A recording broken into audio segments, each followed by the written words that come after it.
আমি লখিমপুৰত দেখিছোঁ বা লক্ষীপুৰত দেখিছোঁ যে এইবিলাক ঘটনা য'ত হৈছে তাৰ কাষত যিখিনি মানুহ আছে তেওঁলোকে হয় ট্ৰাইবেল বেল্ট এণ্ড ব্লকত আছে নহলে ভিজিআৰ পিজিআৰত আছে তেওঁলোকে নিজৰ থকাটোৱে অনৈতিক তেওঁলোকে আইনমতে ভিজিআৰ পিজিআৰৰ মাটি দখল কৰি থাকিব নোৱাৰে বা ট্ৰাইবেল বেল্ট এণ্ড ব্লকত থাকিব নোৱাৰে আনকি আপোনালোকে দেখিছে যে বিধানসভাত সিদিনাখন বিৰোধী দলপতিও কৈছে তেওঁ এটা সন কৈছে সেই সনৰ পিছত তেনেকুৱা মানুহ তাত দখল কৰি মাটি দখল কৰি থাকিব নোৱাৰে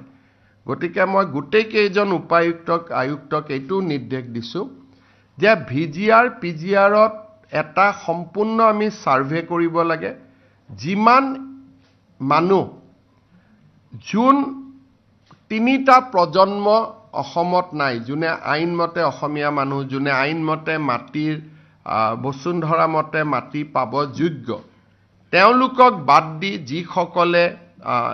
ভিজিআৰ পিজিআৰত বহি আছে আৰু যোন আমাৰ থলুৱা অসমীয়া মানুহ নহয় খিলঞ্জীয়া জনজাতি মানুহ নহয় খিলঞ্জীয়া ওবিসি নহয় এসটি নহয় শিডুল কাষ্ট নহয় বা আমাৰ থলুৱা অসমীয়া নহয় তিনিটা প্ৰজন্মৰ মই গোটেই অসমৰ ভিজিআৰ পিজিআৰ আৰু ট্ৰাইবেল বেল্ট এণ্ড ব্লকত বিশেষকৈ সেনসিটিভ জাগাত সংবেদনশীল জাগাত বহি থকা মানুহখিনিৰ এটা তালিকা বনাব কৈছো পিছত আমি আইনৰ সহায় লৈ আমি যি ধৰণে আইনী ব্যৱস্থা ল'ব লাগে আমি ল'ব পাৰিম